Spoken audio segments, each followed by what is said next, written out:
It is not your responsibility to make your wife happy, right? Just like it's not my wife's responsibility to make me happy.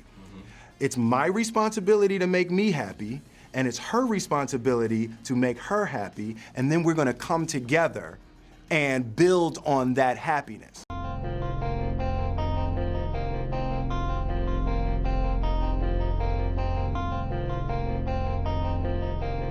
This is a Silk exclusive.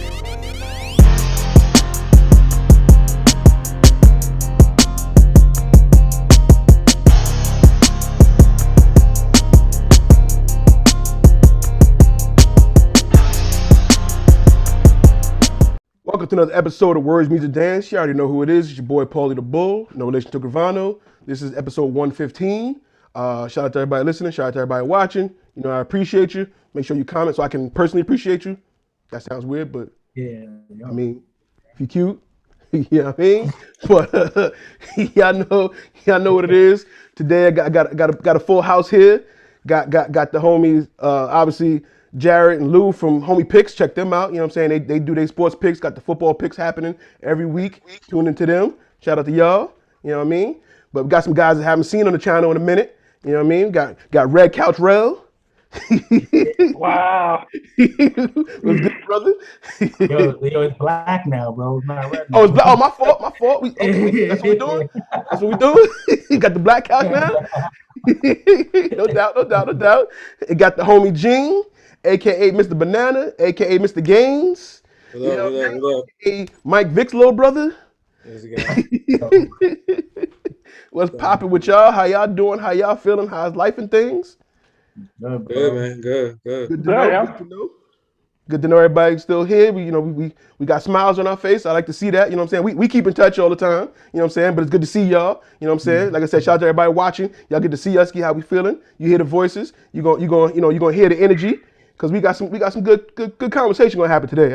I think it's gonna be a good one.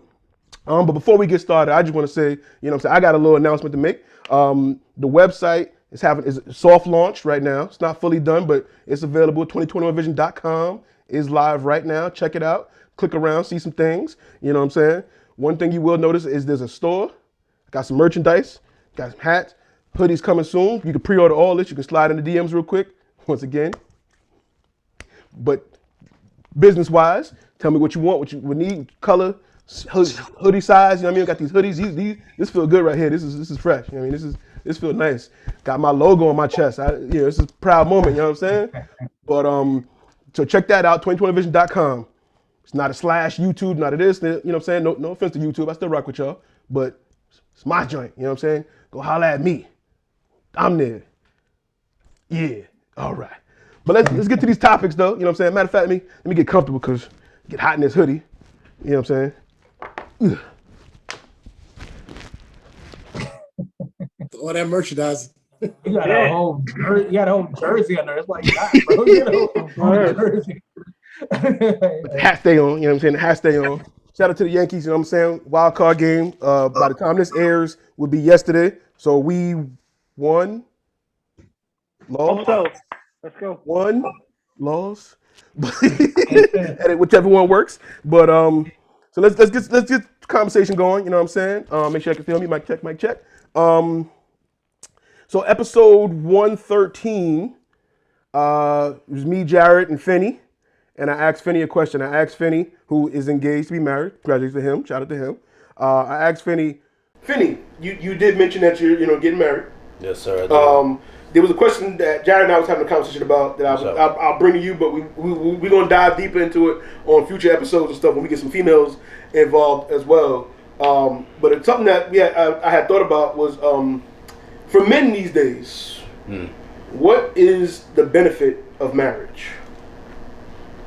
I'm gonna be honest, if you don't mind. That's what we love the honesty. You know what I'm saying? I don't know everybody's definition of marriage. To be honest with you, I didn't even believe in it. I didn't care. If you want me to be honest with you, the concept of marriage wasn't really a thing. It's not a big thing in my family. It's not a big thing, bro. You could be with your partner for ages, and that's like, I'm good. You don't got to get married. And I think I wanted to get married when I was younger. It did not work. it wasn't working. Like the person I thought I was gonna spend my life with, thank God I didn't. You know what I'm saying? It was she shattered that. I was like, nah, I'm not doing that, bro. I'm good. At best, I'll have kids and I'm good. Like I'd rather just have kids and I'll live the rest of my life just like that. And then I always make this joke with my girl. I say, yo, you hounded me into that, but I shouldn't do that because that's fucked up. But nah, the reality is one day I looked at her, and you know, because she spoke about it in a manner where, so marriage is important in her family, but it's not important in mine. I told her that, but my thing was I have huge issues with communicating. So especially when it comes to like emotions, things like that. So I learned to be better at communicating because at the end of the day, even when you're raising kids, you have to learn how to communicate and you know and know how they're feeling. So my thing was when we were speaking, I looked at her one day. I think that I was doing something. And I just said, you know what, yo, I'm gonna do it because I don't see myself with somebody else. The aspect of people can look at it as a business. I look at it as I got a partner in crime. My thing is that. I just looked at it one day and I said, damn, you know what? I don't think I could be with somebody. She inspires me to do better. Between her, my mom, and my aunt, they pushed me to go back to school. And it was just like, yo, you know what? It's real difficult, I would say for me. I can't speak for no other man. To find a woman to have your back. Like a real woman to have your back, that's like, so it's rare now. Like, you know, like even just to push you, not to push you to make monies for her and take care of her. No, it's to make you better at the end of the day. And I think, yo, that's all. When I finally got out of my own head and I started like hearing her and things of that nature, it was more like, yo, she just wants me to be better, be a better individual, be a better man. And the reality is that I had took a flashback and I was just like thinking about the women I was with and all that. I didn't see one not tell me to try to strive to be better. And it doesn't take a woman to make you be better. You can be better yourself. Of course. But she was actually just being like, yo, you got to do better. And it's hard to find a woman, I'm going to say for me, I can't say for anybody else, to find a woman to hold you down and not money-wise, just more like mentally and yo, keep up, keep elevating yourself, keep leveling up, and do your thing. You know, and when I saw that, I'm like, yo, we should definitely get married because I think that's just the right move. And even just seeing her, and I'm like, yo, even if we not together or we get divorced, you know what, I'm good, because I know I gotta break that. Oh, why you don't gotta get married? Because in my family, you really don't gotta get married. Right. You don't really have to. Right. But I was like, yo, let's change that. Let's be different though. Why is it? Because my family is like that. I'm different. I'm gonna tell you right now, like the way I grew up, you could tell I definitely broke some of the molds in my family. That's what's up. And I feel like, why not? Like, yeah, it's one woman, okay. Like we were just talking about, we actually had a conversation yesterday about, you would have enjoyed it too. It was just like how cheating is just normalized. Like beyond normalized, bro. We're gonna dive into that too. Whenever you ready, bro. Whenever you ready. We're gonna come back to that. The conversation continues. Said all that and the camera wasn't recording. No.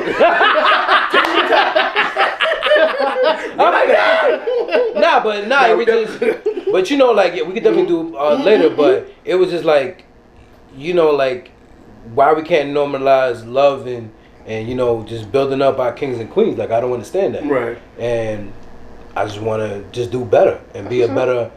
I want to feel like I'm doing good in the world and definitely show these kids in my vicinity, in my area, in my realm that yo, you can find a man. He can make you happy. He can be worthy of you. Right. And I'm worthy of this girl. And like she's like Mjolnir. That's what's up. You know what I mean? Holding the hammer. She's annoying. She's an annoying hammer.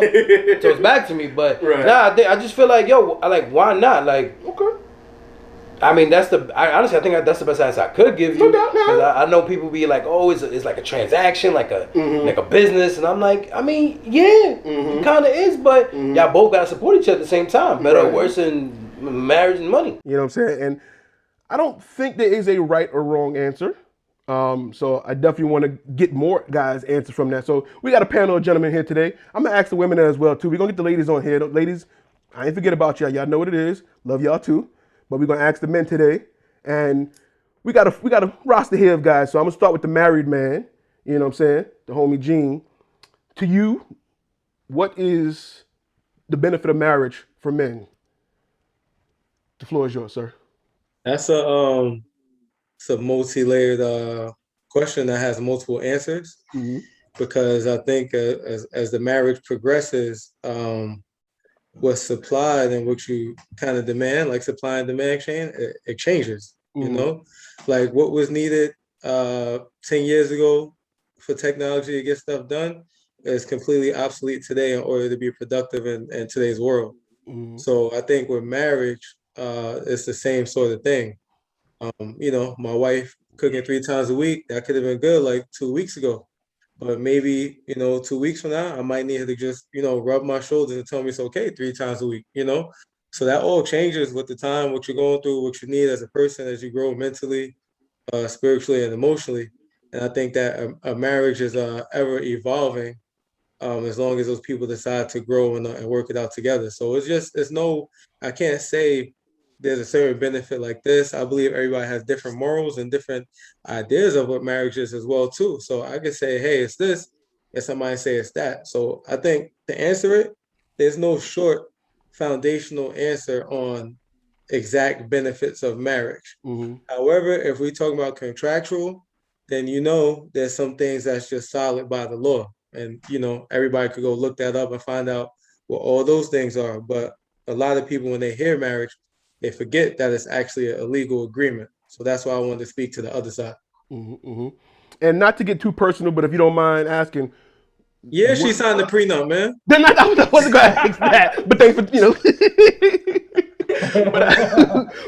what I was going to ask was, what made you, or when did you know that you wanted to get married and she was the one? Yo, it sounds so crazy, bro. Like I knew I wanted her to be my girlfriend, like when I found out a couple of things about her.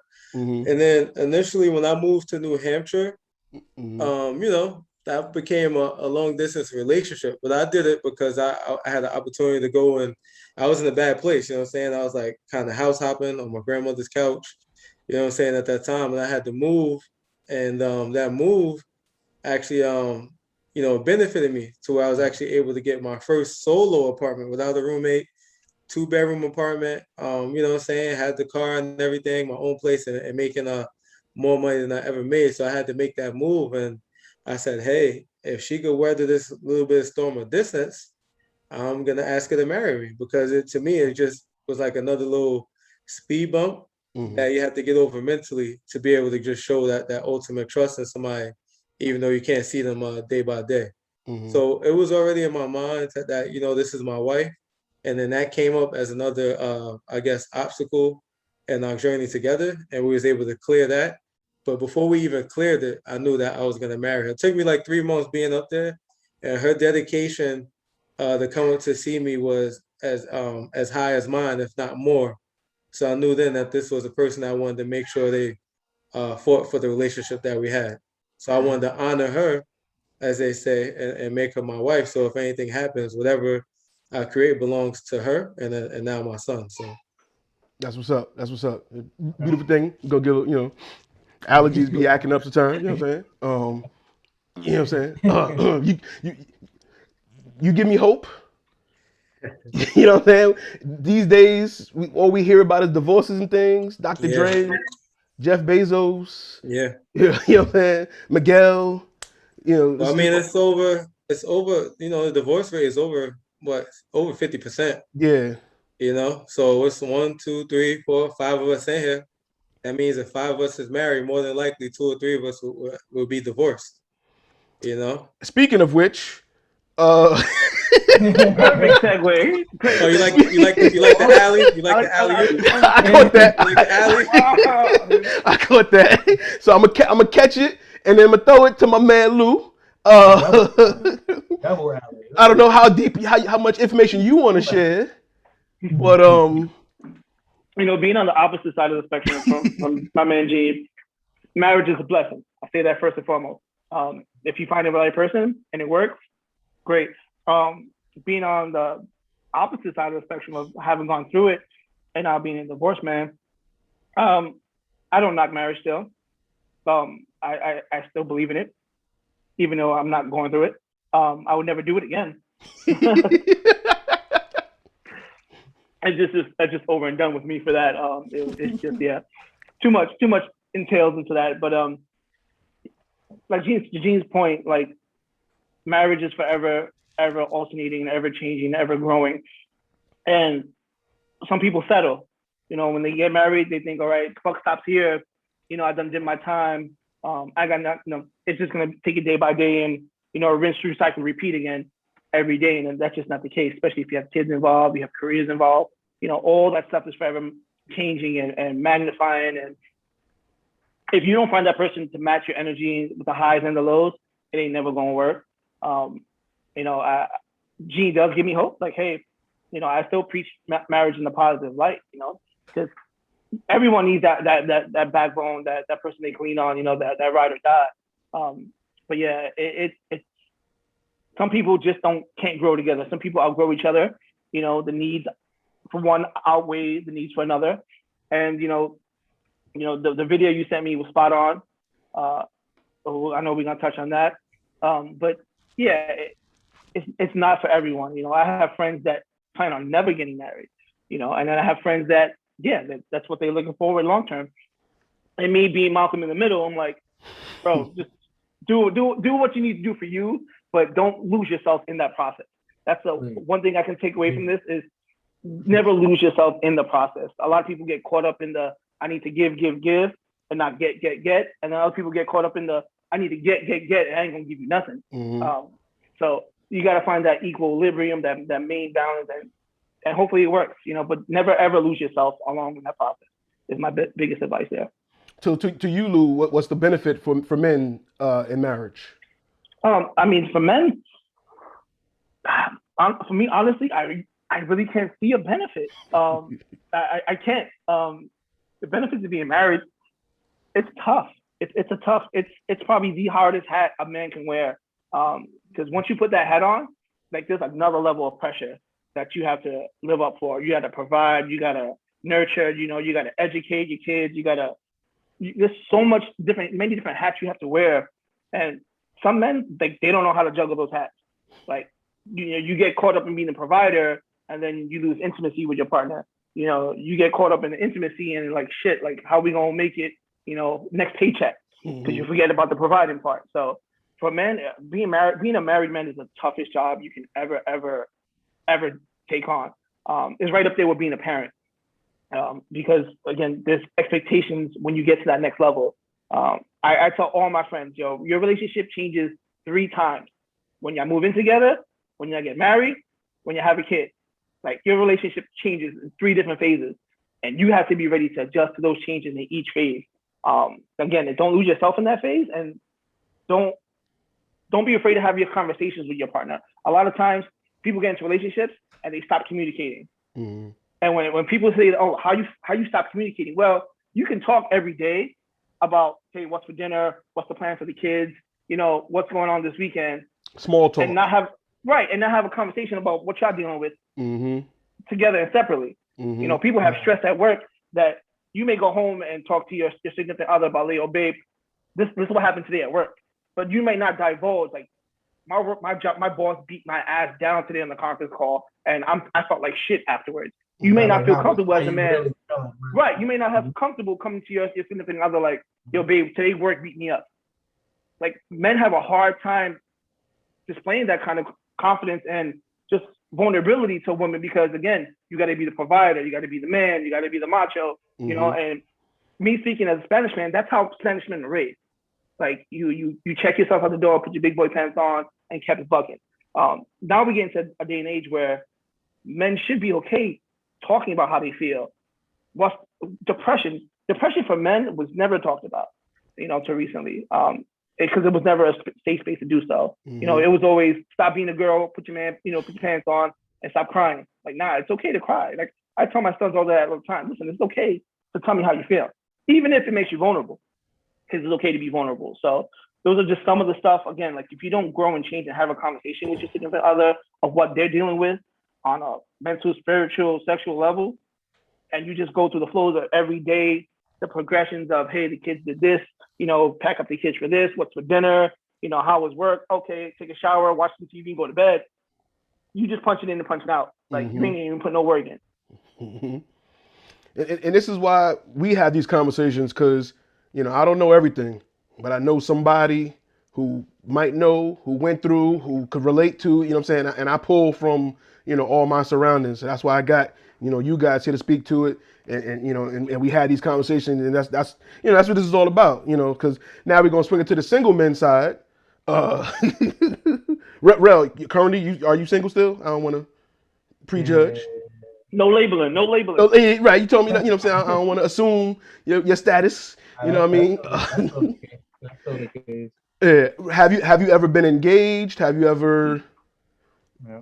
Okay, so you never took that step. So, so to you, do you see a benefit for men in marriage? Yeah. Now, outside of what Jen kind of touched on, the logistical benefits, the on paper benefits, I can't find one. I don't, and I'm not one of those like disenfranchised against marriage in general, but I also don't pump marriage up to what people pump it up to. Like, what I'm saying? Like, I don't really see, so you pick a wife, you ask somebody to marry you, you're saying, okay, I want this to a union. I want this to be forever. We're going to create something together and work at it, make it the best it can until one of both of us are dead. You know what I'm saying? Like, we want things to grow from that, whether it's children or the case may be. We have the unions that represent us.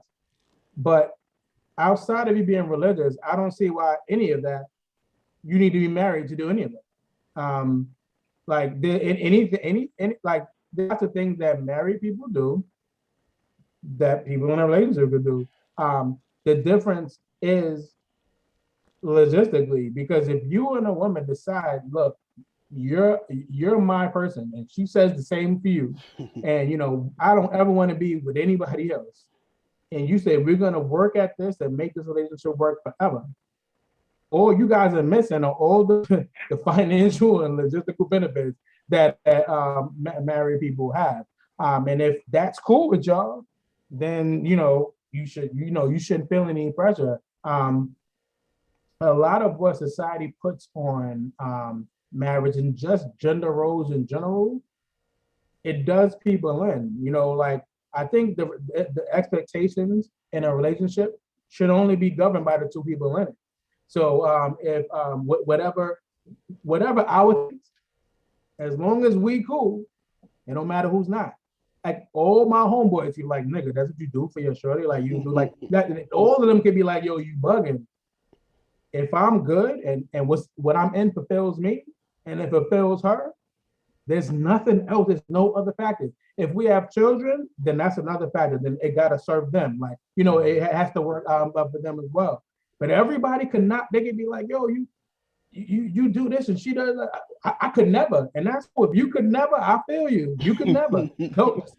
So I suggest you don't. If you could never, you know what I'm saying. But we can, and we do it well, and we have no particular issue. Right.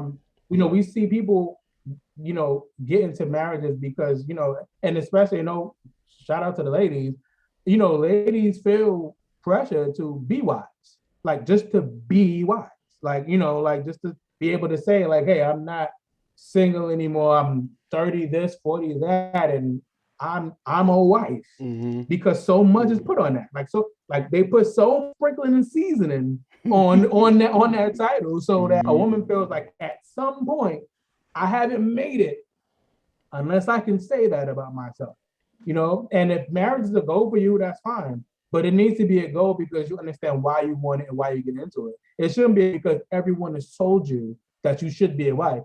As a, you know what I'm saying? That's generally that's how I feel. But I don't see what the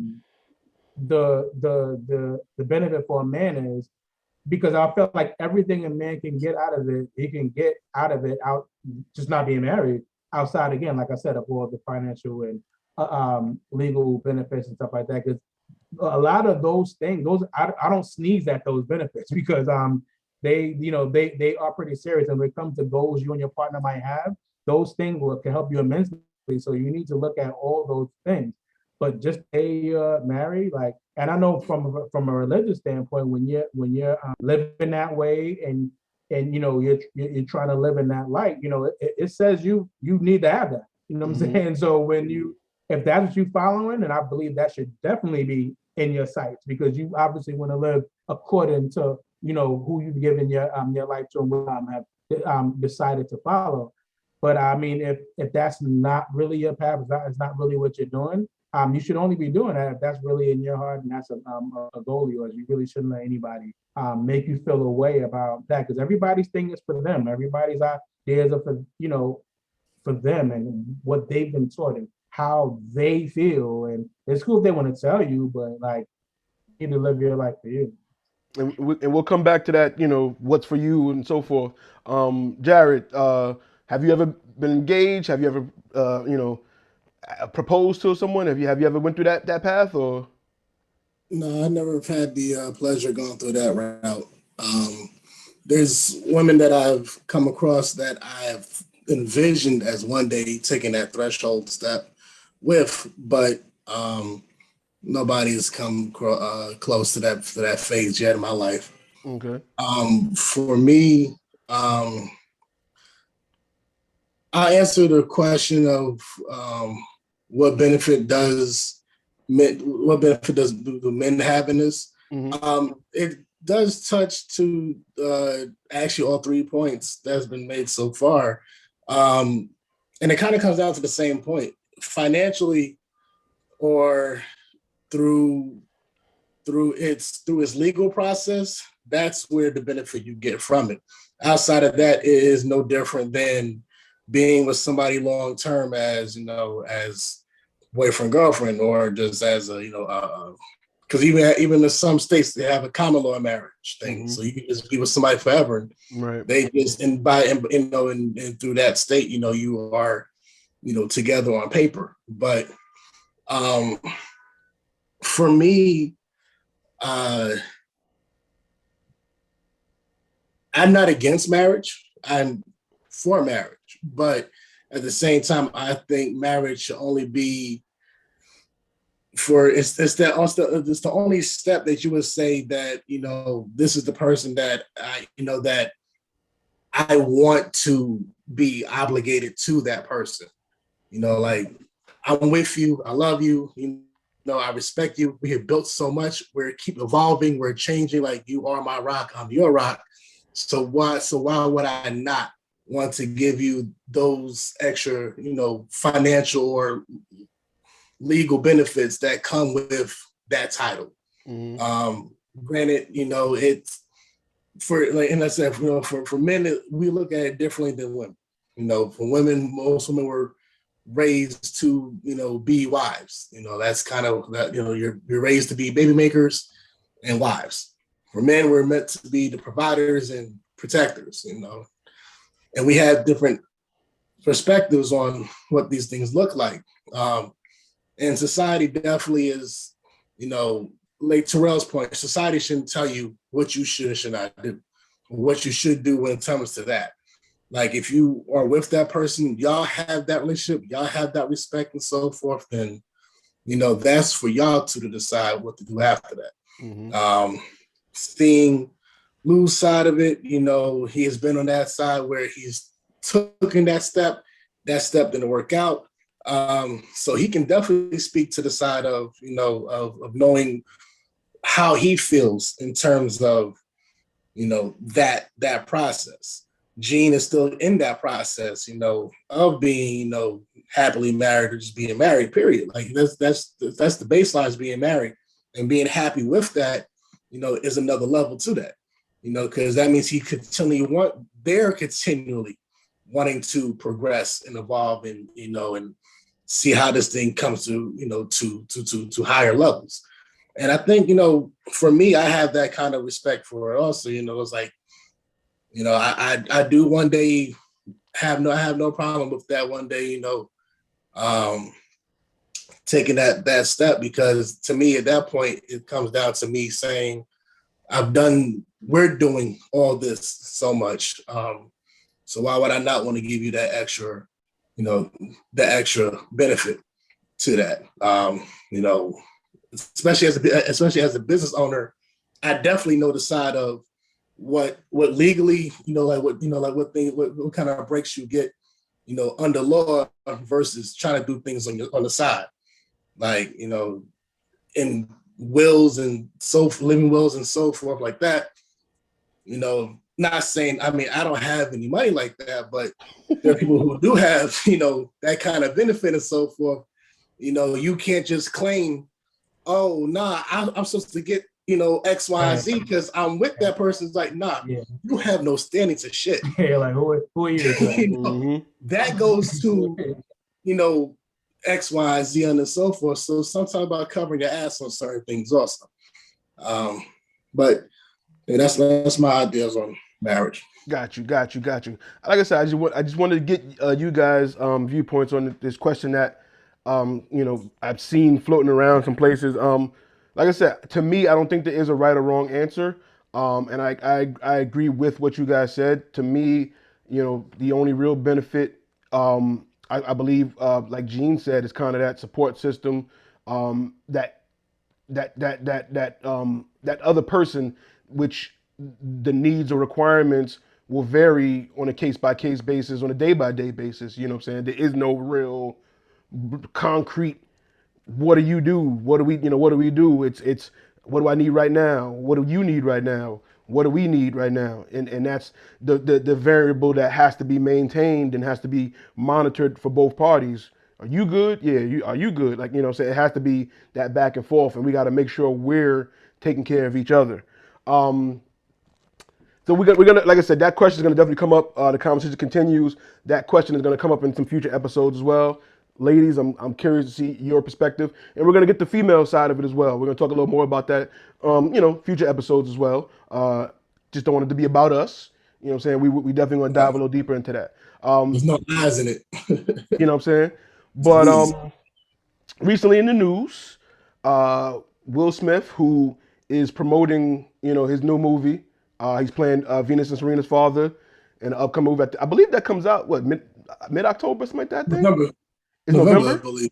Okay. So shout out to him for that. You know what I'm saying? He's promoting what's the name of the movie? King Richard. King Richard. Check that out. Story of Venus and Serena Williams. He's playing their father, the upbringing and the coaching to getting them to be the great tennis stars that they are. But he's been out and about. November 19th. What is it? Sorry, what was it again? November 19th. Thank you, sir. All right, so we're gonna look for that. But on this promo run, or at least this tour, whatever he's been on, he did an interview with GQ.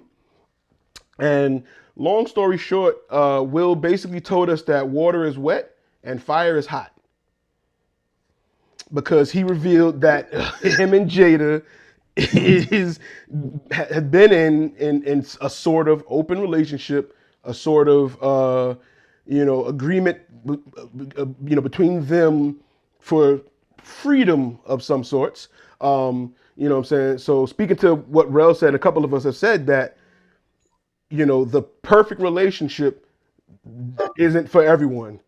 It could be what works for you, works for them, and what works for them is none of your business. You know what I'm saying? But we're gonna dive in their business a little bit because, we'll put it out there. So real quick, one of the things that Will said from the GQ interview, he said, we have given each other trust and freedom with the belief that everybody has to find their own way. And marriage for us can't be a prison. And I don't suggest our road for anybody. I don't suggest this road for anybody, but the experiences that the freedoms that we've given one another and the unconditional support to me is the highest definition of love. So he went on to then say, he spoke to, relationship coaches and so on and so forth. He wanted to have a harem, including, I think he said like Halle Berry and somebody else, like not a bad harem to have, you know what I'm saying? So, flashback, we remember last year, everybody went crazy. Oh, Jada was in an entanglement or cheating on Will with August Alsina, but most of us that already knew was like, it wasn't just her. He was doing some things too. It was just that her business got a little messy. You know, and he said, hey, clean it up. So, you know, their relationship has been what it has been for about 30 years almost going on now. Maybe, I believe like Jaden is like 23. So it's been about 25 years and so forth. They've been, you know, doing what they've been doing. Some would say it's making it work. Some would say it's not. We've seen some videos. We've seen, you know, we've seen kind of the interviews. Would you guys, I want to know, would you guys looking at Will say he is happy? No. No. Nah. Unanimous. Yeah. All right. Would you guys say Jada is happy? I think No. she's straight. I think I don't think I wouldn't like say it's ecstatic or whatever, but I think better place than here. She's content. Definitely. Right. I would say the yeah. same thing. Okay. Because also in the interview, Will said that Jada never believed in conventional marriage. Right.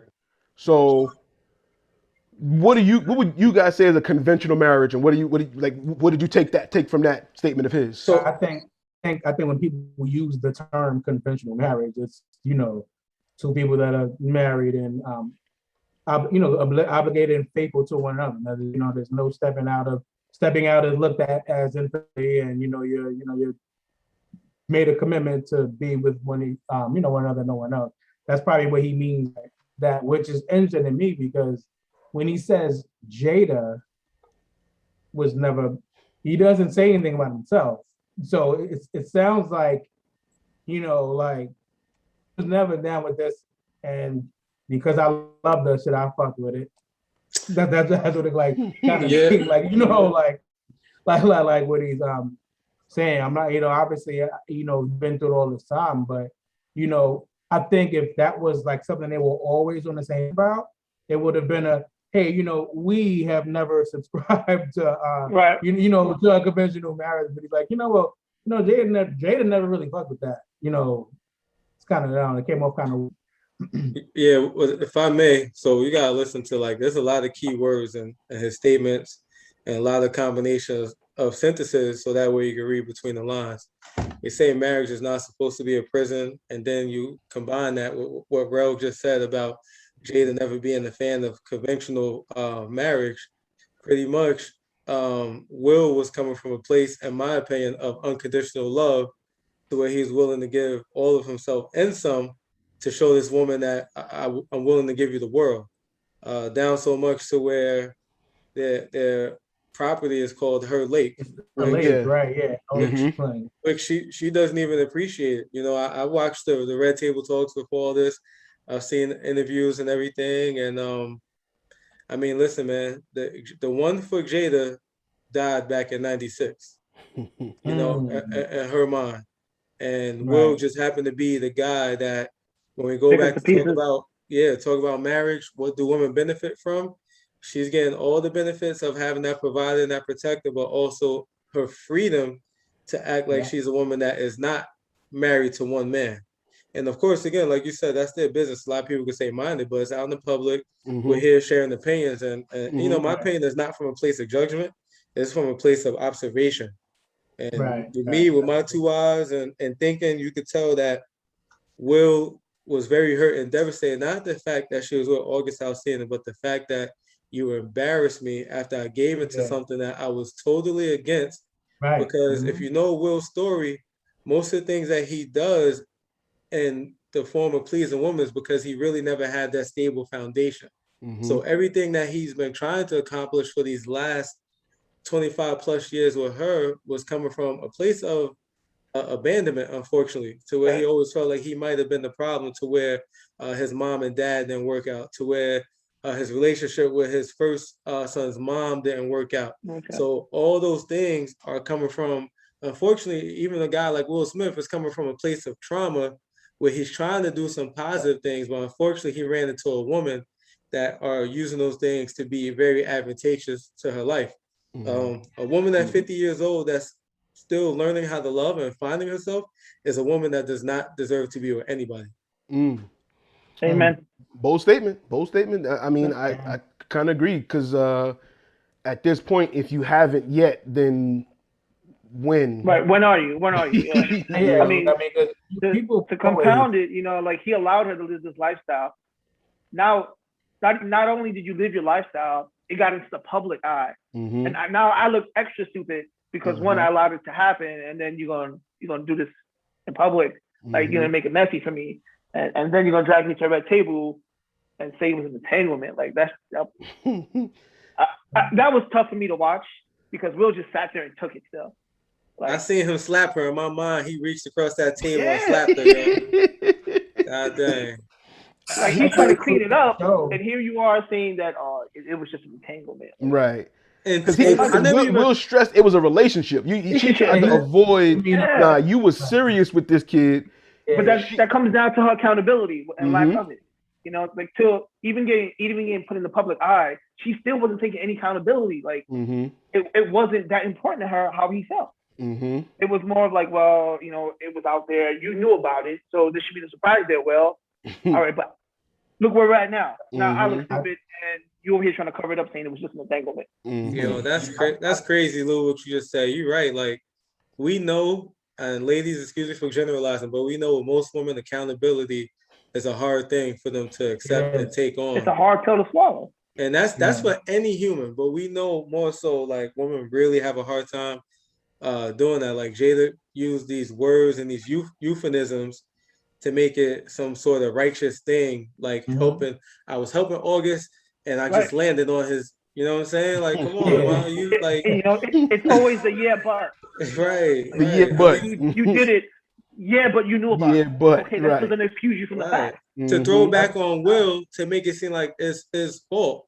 Right. Right. Like you got to bear this responsibility with me now that's out. No, you allowed it to get messy. As your husband, I'm standing by you, but don't try to make it seem like don't slap me in my face some more. That's crazy. Because she tried to do the PR spin first. Her people were saying August is lying. He's recounting the history different. It's not like that. And Will just was like, nah, let's go to the table. Let's go to the red table. It's going to be an episode that you got to answer some questions because you're not going to keep playing this game. And, this kid committed suicide. Like he tried to kill himself, and now you're telling the world that he's lying, he's bugging. Like if anything else happens to him, it's on you. Because we all know what happened. You know what I'm saying? We was there, we seen it. Don't kill this kid. You know what I'm saying? Like Jada is like a Black Widow. Like she basically, she just wants to, she'll bring you in. And she'll just take your life after that. Like for her not to have any accountability is, like, and we trashed her about that.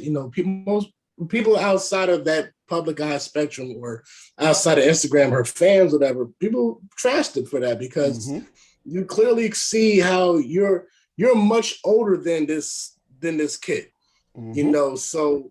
And we don't know all of his traumas. His traumas could look like Will's traumas. And that's why Will's like, no, we're not going to do this to this kid. Right. Like, like as a man myself, I'm not going to let you, ruin this kid or make him out to be, something that he's not.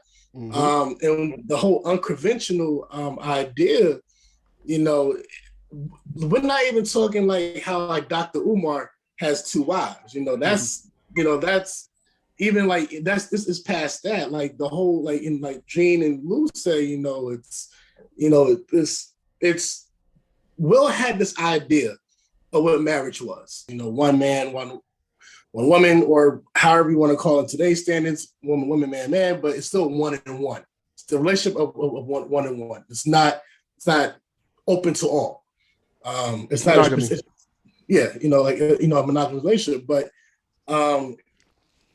to just hearing his thing, like I think for me, how I interpreted Will's comments was he had his idea of what marriage was, as we all had our idea of what marriage was, and he sacrificed himself completely to be with her. Like he found himself so much into her, and kind of think about what like like you kind of hit, I kind of think about Tupac a little bit, when it comes to like, him and Jada and so forth.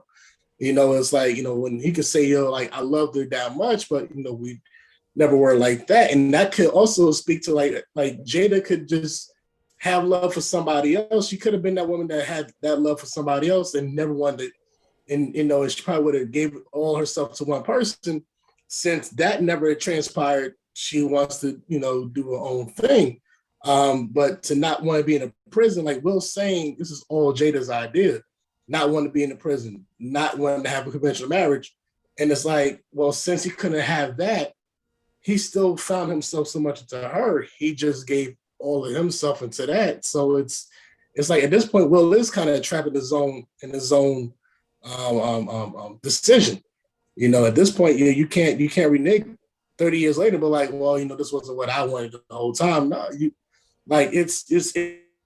it's good to be clear and have clarity about what's going on in your life, so that way somebody else can take lessons from this, and going forward. Because we don't know when it started. Like we don't know, because I think he said that they spoke to like a relationship coaches, and in Will's mind, I guess the first talk of open relationship, he was like, I'm gonna have me a harem, I'm gonna have me a bunch of girls. And it seemed like Jada might have been on some and that kind of got shot down, and it was like you could do, it to me, and I don't know this, but it felt like it was like she still made the rules, because he said he wanted to have a harem, and then it's like, well, why didn't you? He didn't really go further and say, well, I just felt like maybe I shouldn't, but he said he did say something along the line, but it was like, yeah, but was it really your choice not to try that, or was it, someone else said, nigga, no, you're not. He gave more information off record because he didn't want to have the backlash. So, so that tells you there, right? And we spoke to like August Alsina was young. He was Jaden's friend. Jaden brought him to the crib, and he thinking, all right, maybe our family can show him a good family dynamic and help him out. He didn't think like Jared called her a black widow. He didn't think his mom was going to pounce. Saying? And allegedly, Daz Dillinger was on a podcast, and he said, good friends with Chris Kelly and Chris Ross and Smith. Yeah, Chris Ross. Yeah, that's our little homies. That was our homies right there. You know what I'm saying? We kicked it with them all the motherfucking time. Wow. That was the first dude I seen. You think Jada Pinkett was entangling? She was entangling with Chris Kelly from motherfucking Criss Cross, because Criss Cross was in the room. And he was like, Jada Pinkett is at the door, but don't leave. Take this weed. Chill. We like, damn, that motherfucker gave us an ounce of weed. We're going to kick it right here. Then he came back in. He said, yeah, that was Jada Pinkett. I'm like, damn, this nigga fucking Jada Pinkett at a young age. Wow, Chris Kelly was that? 1993, around that way. Wow. Yes, she was entangling me. Shout out to Jada. And we've heard also like Mary J. Blige did it to Danny Boy, who sung a lot of songs with Tupac. He was also young at the time. So we got some older women taking advantage of some younger men. Now, or like, yeah, but we spoke before about we talked in a group chats about Brittany Renner taking advantage of PJ and older woman, saying. Yeah. So now again, like I say, allegedly, Dad said it allegedly happened, that he's seen it and so forth. I don't want to put that out there. I know for a fact. I don't know, just going off of his word. But what do y'all think about if that is true with Jada? And we know Chris actually committed suicide, I think, as well, or something like that. If I'm not mistaken. Yeah. So like in 2013 or something like that. She has a trail, or what do y'all? What y'all think about that? I think so. All right, here's my thing, bro.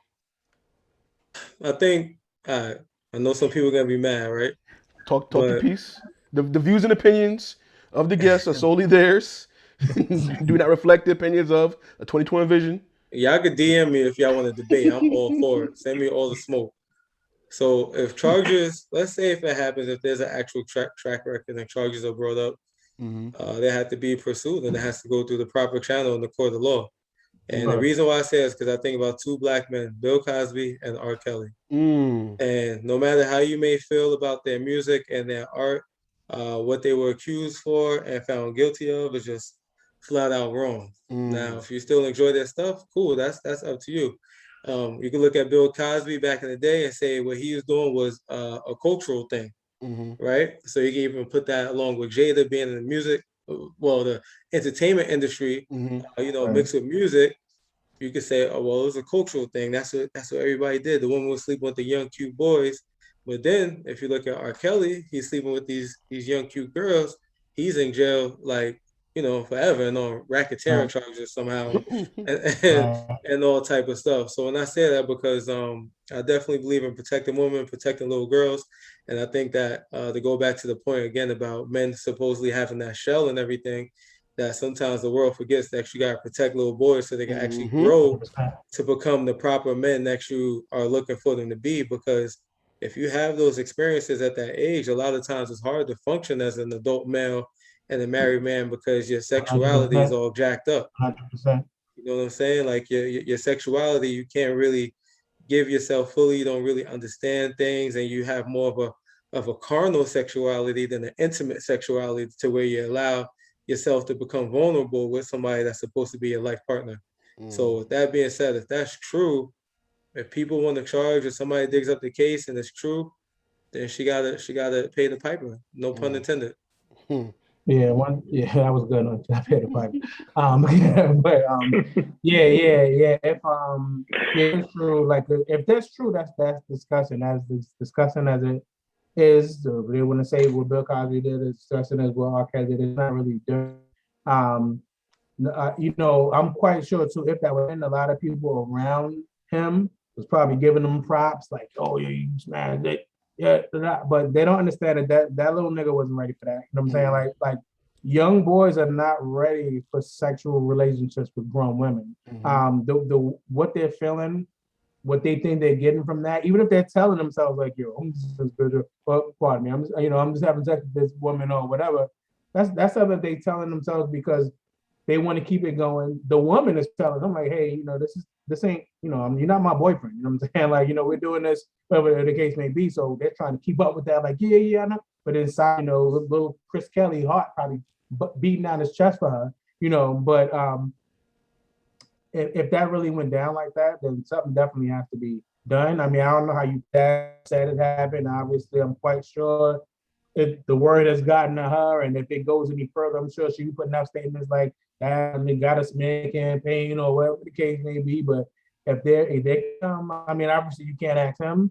But if there are people party to it or have any hard evidence, they definitely should speak up, because it's not different because it was a woman and a young man. So I mean, I hope that it's not the truth, because I mean, you wouldn't want that to happen to him, especially being that he committed suicide. I've not have been a contributing factor to that if it was or whatever. But if it was, she got to hold that blood on her hand. And like you said too, because as far as for the little boy, he's bigging it up like, yeah, I did that. Because even Daz explaining it, he was saying it like, yeah, Chris had Jada back then. Like he's glorifying it, where it should have been like, yeah, I seen Chris, like it was wrong. I should have said something. He didn't feel it was like, nah, my little man's was getting Jada back then. You know what I'm saying? So you know what I'm saying. Gene, I know you got to go right now. It's been a pleasure as always. We'll get you back on for some more topics and things. Thank you for your time. Thank you for your information and your opinion on things. And we'll holler at you, sir. Y'all turn it up, man. Have them go crazy in the comments, all right? All righty, sir. All right. Yeah, but definitely a topic that, like I said, Daz even explaining it, he was happy, he was hyped, like, bigging up Chris, to this day, not seeing the problem in that. And that's what needs to be addressed more. And also, speaking to kids and the problem, what do y'all think about Willow and Jaden in all of this? Because that's the part of the story that's rarely spoken about. You know what I'm saying? Before I go to that, just to go back into that previous thing, it's kind of like it's kind of like when it's a man doing, like when it's a man, going for an older woman, like the man or the male is looked upon like, oh, you doing that, But if it's the woman doing that to a man, the man's like, like you look down at the man like, why you can't, like for kids and so forth, society has a different view on most things, like even like every boy has looked at a high school teacher and be like, damn, she looks right, whatever. So, like saying certain things in your own mind, and so forth. But it's like, if that was to actually go down, that shit should not go down at all. Regardless of how you hype it up with your friends or whatnot, like that's the same similar situation with Chris, it's like, you are the teenager. She is the teacher. Like that shit should not go down, and there should be no circle to where that should be accepted. Even though it's like, I guess it's the ignorance of some men, where it comes to like, we'll big up another dude, getting somebody older, but we wouldn't want that same shit to go down for like our kid. Like if it's like my daughter, I wouldn't want that grown ass man, with my daughter or something like that. But it's okay for my son to go with that grown ass woman. That shit just doesn't, correlate. So you said, fuck them kids. Can we talk about Willow and Jada now? But as it comes to Willow and Jaden,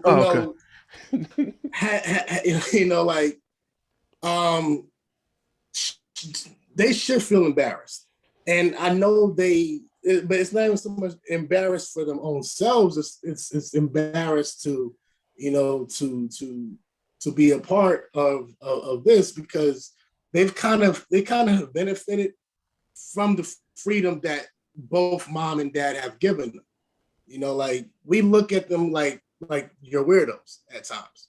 Like Willow has did the whole cut her hair thing. Like it's like they have never heard the word no in their whole entire life.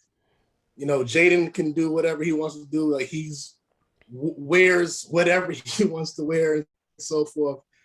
So they have kind of benefited from the freedom that both mom, dad, and Jada's mom, has nurtured them to say, you can accept whatever society gives you. But it's but at the same time, at some point they have to take a step back and see what's going on and feel like, this isn't normal, or this shouldn't be normal, because they've been kind of raised in a society where everything goes. So if everything goes, then that's normal to you. So funny you should say that.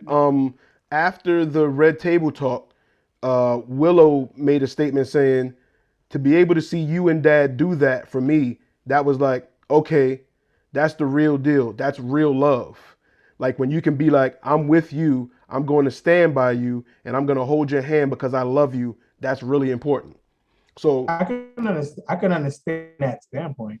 I can understand that standpoint within itself. I don't think that shows that she's totally receiving a wrong message. They were putting out solidarity in these times, or the case may be. So I can understand her receiving that message and then taking that as positive. I think both Willow and Jaden have, from what they put out, because I don't know them, they have a very strong sense of self. And I think if you get that, your kids are equipped for a lot of things. Like you said, they have been given a lot of freedom. They both express themselves the way they want. They both do the things they want to do and they feel are best for them. And I think that foundation for a person in early adulthood facing what the world is going to face them, I think is never a negative thing. Now, what you show your kids is what you make normal. So what I think a lot of what came out were not little when this happened. So like, you know, when a lot of stuff is in the media about this, doing that, like they're kids, but they like Will and Jada carrying them in their arms when this stuff comes out. So I think they were adjusted to a lot of that. I don't think it's really going to really affect them as much as people may think. I think their future partners, people that they decide to get involved or whatever, they're probably going to have a certain vision of what they expect when they meet a Willow or when they meet a Jaden, or, you know, because of what they come from. And then, you know, they like, you know, you never know. They might have that vision. Like, you know, this is my parents did, you know, this is what I'm looking for. And, or it might be the total opposite, like who knows? But I think that where they might run into it, issue is the assumption people might have about them when it comes to, hey, do I want to get involved with this dude or involved with, you know, and you know, it's going to take somebody truly getting to know them to learn what their outlooks really are before, you know, they can move forward. Because Willow just turned, I believe, 20, and a couple years ago, she's about 17, 18, she was dating like a 20-something-year-old man. And I remember some people were making a deal about it. You never really heard Will or Jada speak about it. But yeah, like you said, their future relationships now, and we know Jaden has been linked to, like, I think Kylie or Kendall Jenner, one of the Jenners, and sometimes he speaks as if he likes boys. He, you know, plays around with Tyler the Creator and stuff. Who knows how serious that is? But one of the big things was Jaden kind of chopped off his last name. He don't really use the Smith name anymore, and he don't do interviews, things like that. So nobody really knows if it's some kind of a separation thing. He still, you know, you still see him with his family. He don't disregard his family, but he kind of chopped off his last name. He's just Jaden. You know what I'm saying? So we don't know if he truly does feel some kind of way about it, and maybe they all, you know, spoke about it. Right. It again, like we said before, it's their business. We're just giving our opinion on what we see. You know, I can't dive too much into it. I don't know what, you know, we know what we've seen. We don't know what they discuss in their house, in her lake, you know, her house. We don't know. But Lou, you are the only one here with kids, and you have two sons, a daughter, so you got both as well, like they have. So actually, you got the same thing that Will got. Yeah. So in that order too.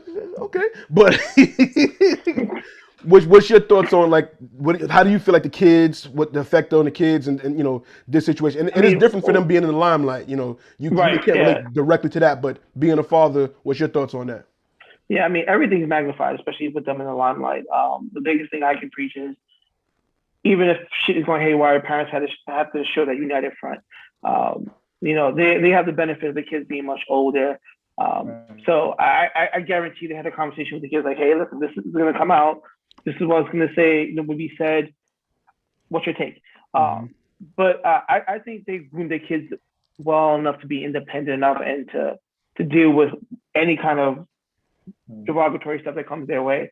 As a parent, yeah, it sucks to be in that position to explain to your kids why. You know, why didn't this work? And you guys just tell them straight up, hey, listen, sometimes life doesn't work the way you want it. And always explain, hey, this is what we're learning from it. I mean, they had the benefit, again, they have two very strong, independent, outspoken kids who've been doing it for a very long time. Yeah, the age stuff, it gets difficult. I have a son who was going on 17. He looks like he's 21, 22. I'll be damned if some cougar try to kick his ass. You know, same thing for my daughter. Like, you know, when she gets to that age, I'll be damned if some older guy try to kick his hair. I got to keep that 100 both sides, because, again, it goes back to the mental impact someone older has on a young man. You know, when we were all young, we all had that Princess Leia, you know, that Maya we looked up to, like, damn, like, if I could, I would. But we don't know what kind of impact that has on us mentally, and how we're not prepared for a woman to be like, all right, well, I'm done with you. That's a much different dynamic from, you know, a man doing it to a woman. Neither one is right. But I think the boy side of it gets swept under the rug. Like, all right, you know how many times we see these teachers sleeping with these 13-year-old kids in school, and then we never hear about the kids again.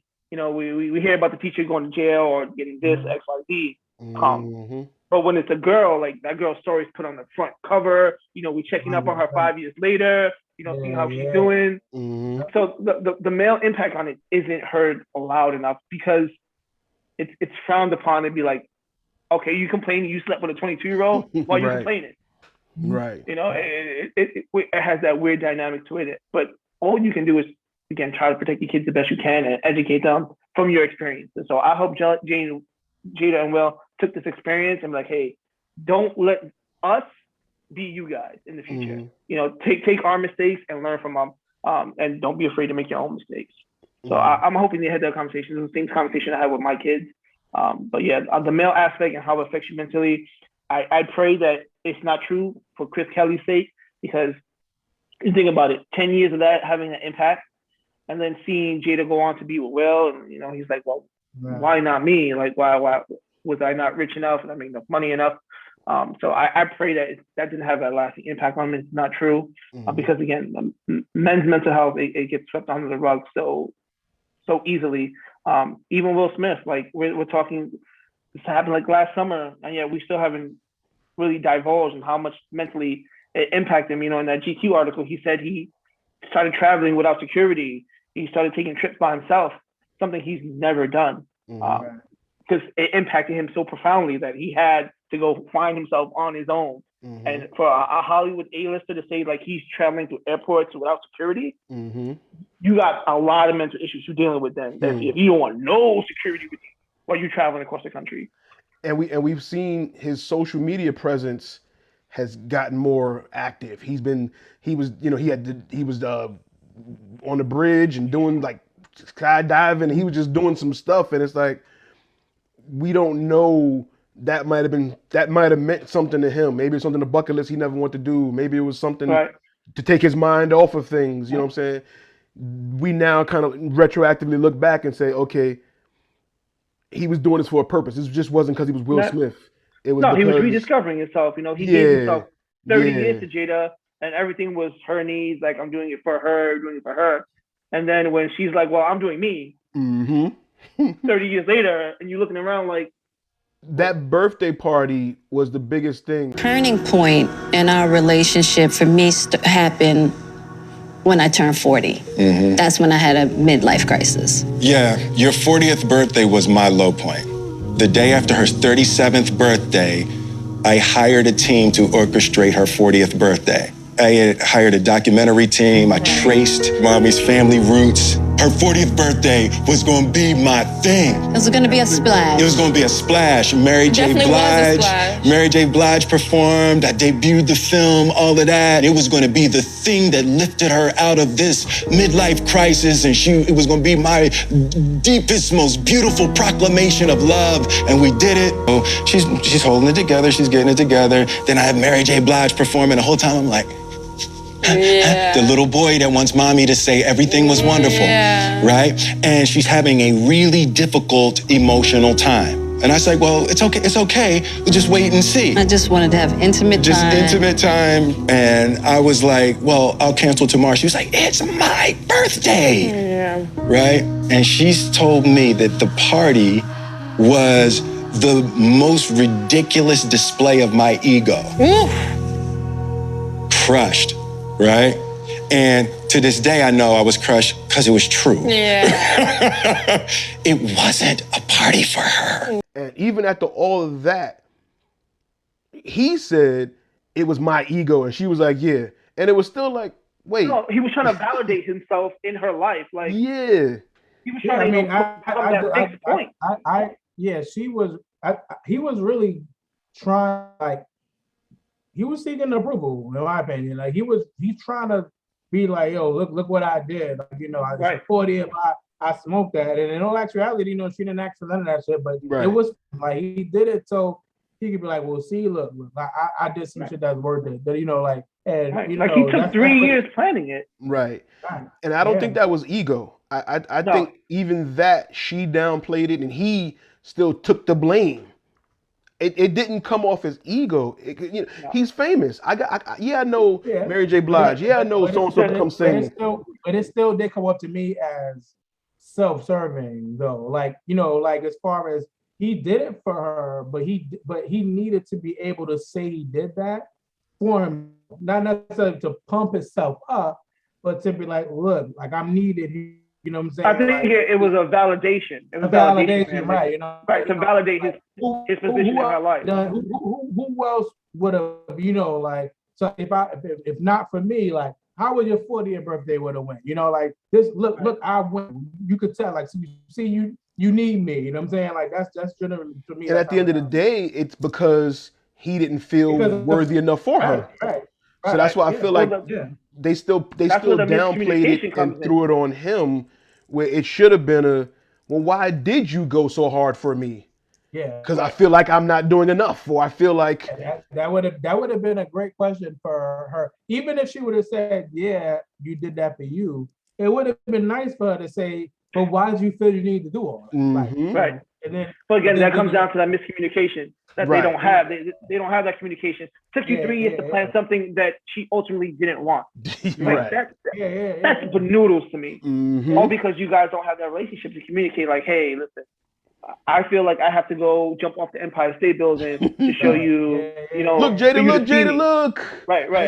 and then he falls on his face 3 years later. Like, that's tough. And she's like, I didn't tell you to do that. but did you see me? Did you look like I wanted to? You know, like that shows like there's two different people in this relationship. Mm-hmm. Like it's not one soul to come together and make a marriage work. It's two individuals that's in this.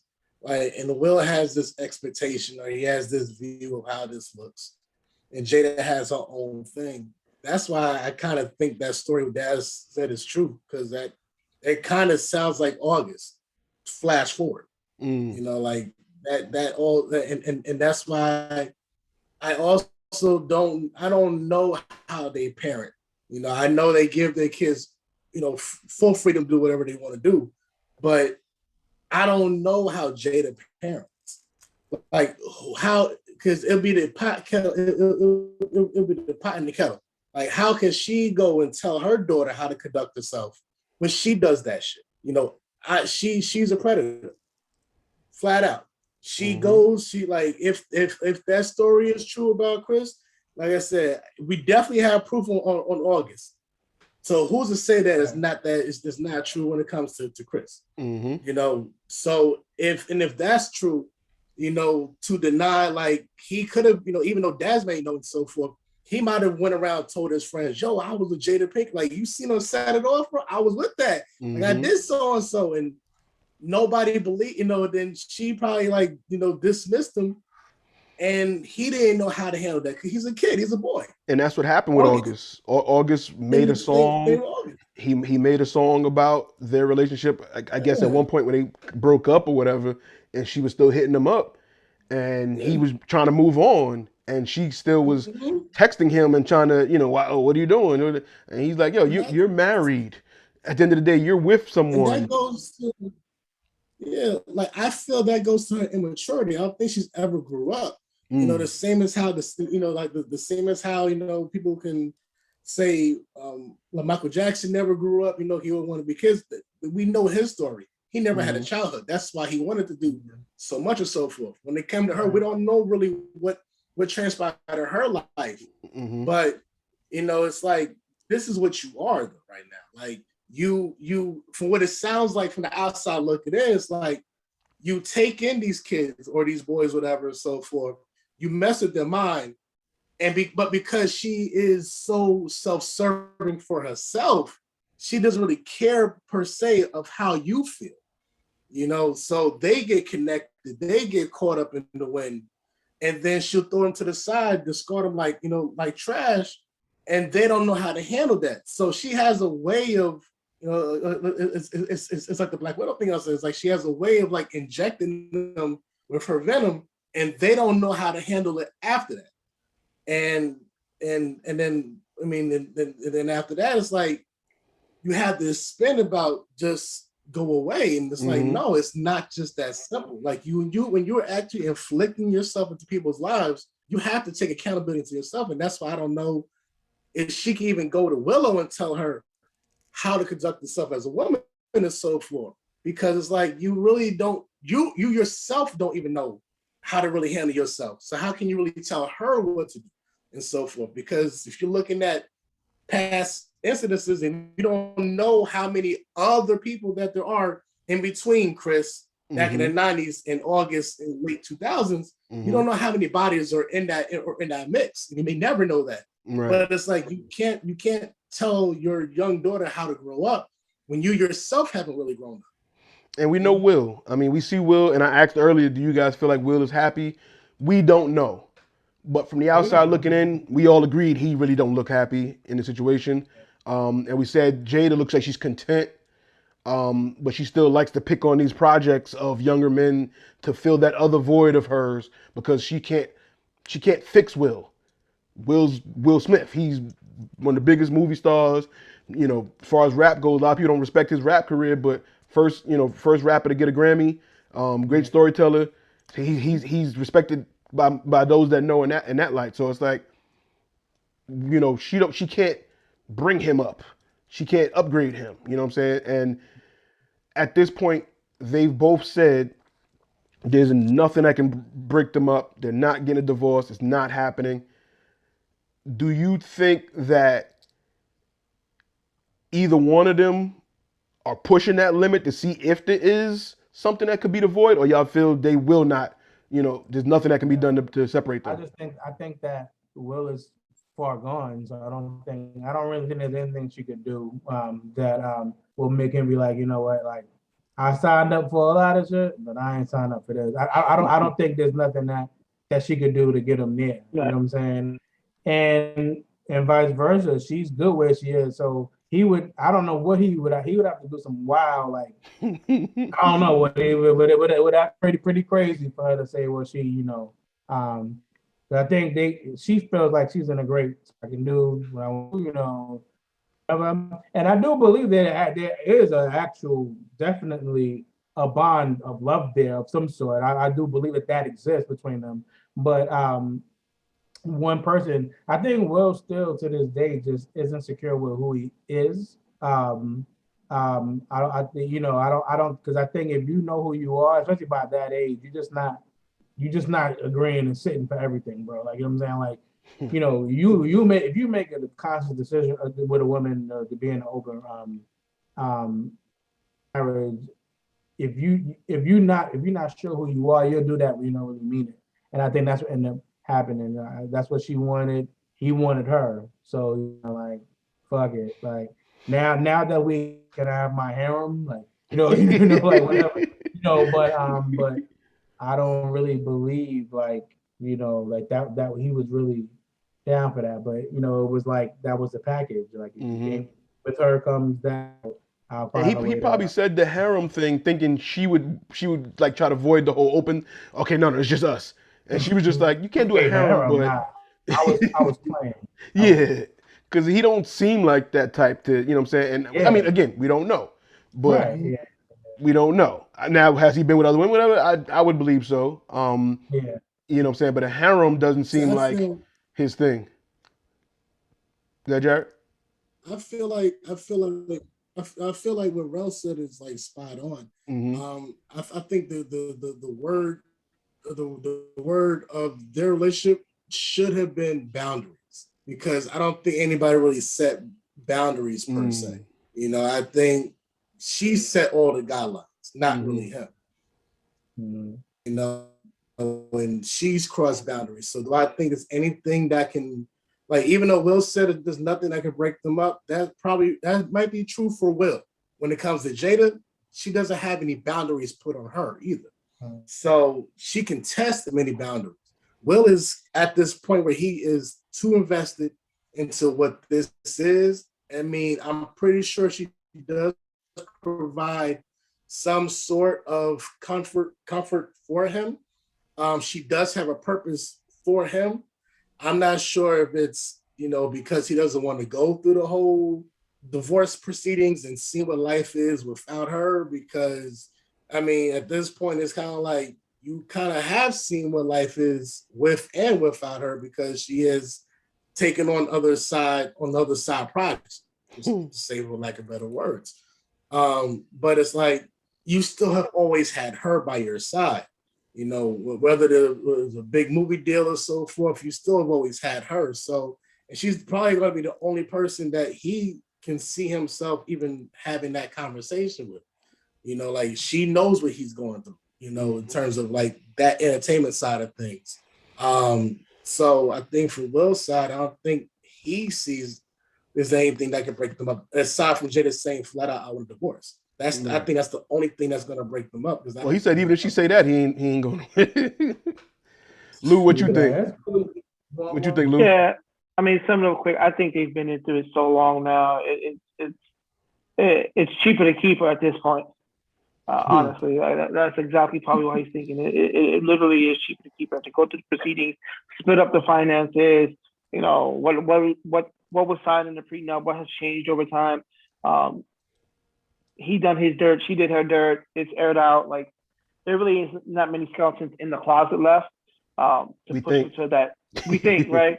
But I think they just ride it out, and you know they live that we're married but we're separated kind of lives going forward. All right. That's pretty much all the questions I got on that one. Everybody listening, everybody watching, comment what your thoughts are. How do y'all feel about everything we discussed today? Again, I'm all for happiness and things. So I would love to see them work it out, and I would hope that I would love to see them both in like a better place. I would love to see when Will's happy. Will's just a fun, cheerful guy. You know what I'm saying? When he's in his Fresh Prince mode and he's just out there. That's the Will we don't we want to see. We don't like that face that he had during the Red Table conversation. Like that sad face was just like depressing. Like man. Yeah. We don't like that Will. We don't like that Will. And like I said, shout out King Richard. What was it again? November 19th? November 19th. Yeah, I'm looking forward to that movie. Jaden has Waters. And even Will's grown up. Yeah. And he's taking on. No, because he's grown up. Because remember how everybody used to view him from like the Fresh Prince, like show era days, and compare that to like how the reunion. Like Will has grown up tremendously, and he's taking on roles of purpose, not just the blockbuster movie.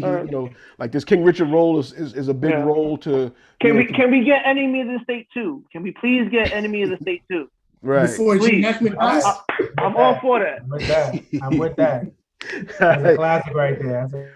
Thank you, fellas. Like I said, everybody, the conversation continues. Comment your thoughts and everything. And we'll be back another episode, another topic next week or so. All right.